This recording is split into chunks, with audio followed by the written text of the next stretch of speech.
He announced that he intends to run for California governor. He joins us now via Zoom to discuss more about his campaign and some of the top issues facing our state.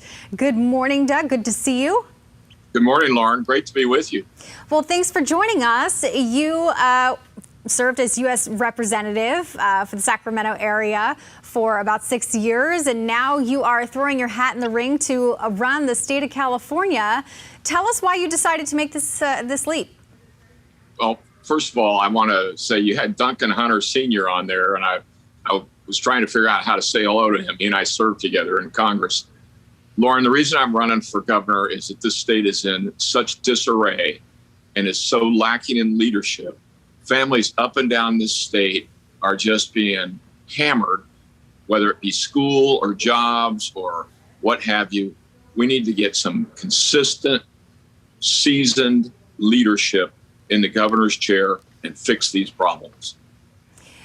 Tell us about your platform. I mean, I know one of the issues that you speak on that's really an area that you'd like to focus on is addressing homelessness in the state. Yes. And of course, you say really addressing some of the root causes, be it mental health or substance abuse. Right. So up and down this state, doesn't matter where you live, your community has a certain number of people who are homeless by definition.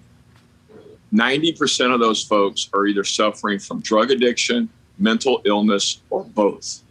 My view here is that nobody benefits by leaving those folks out in the elements fending for themselves. They have an insurmountable problem. They need help. They are our brothers and sisters.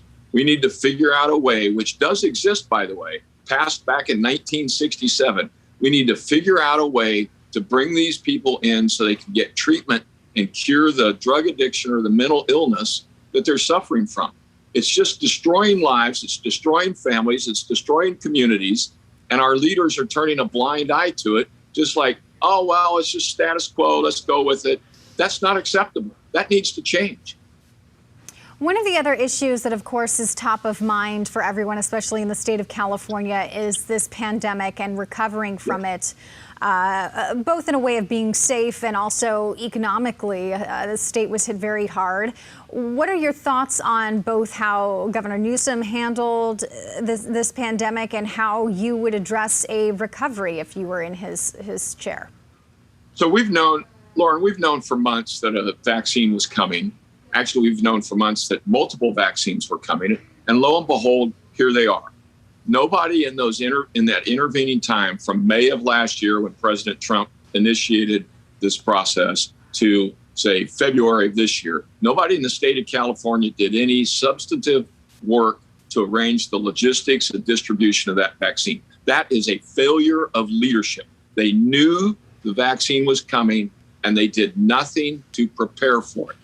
I think what we need to do is figure out where the disease is prevalent, which neighborhoods, what are the characteristics of where the prevalence is. We need to go into those neighborhoods, concentrate our effort, vaccinate anyone who wants it, and figure out how to get kids back in school and people back to work. That's what we ought to be doing. Not all this other stuff about, I think the governor's got something he calls a healthy communities index that focuses on like tree canopy percentage and food deserts. This is a disease that needs to be dealt with, and people are treating it like it's, just a walk in the park. It's not. We need to get this under control. We need to do it now.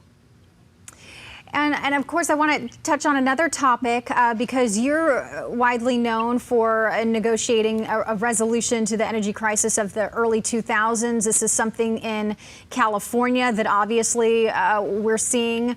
What are your thoughts on our energy supply and issues that the state is facing, and how would you address it?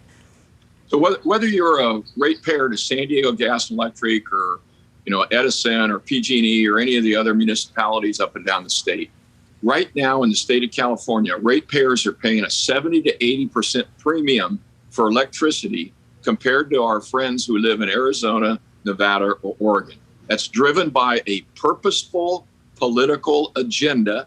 I call it the vanity power trip that the people in charge are cramming down our throats. They are forcing us to buy power that has premium prices And that's killing business. I always think in terms of how do you produce a widget or how do you pay for the power in your home? So right now, to produce a widget in California or to power your home so you can heat your house or run your refrigerator or what have you, you're paying 17 to 18 cents a kilowatt hour in California. In Arizona, they're paying 10 cents. And it has to do with who's in those chairs making the decision. That needs to change. We need to get less expensive power available to the people who live in this state. We need to get off the vanity power trip that these people are on and start thinking in terms of the common people who just are trying to get by in a very expensive state. Well, Doug Osee, I know you're going to be making the round, so I'm sure we'll be talking again. But thank you so much for making time for KUSI this morning. All right. Have a great day. You too. Former U.S. Representative.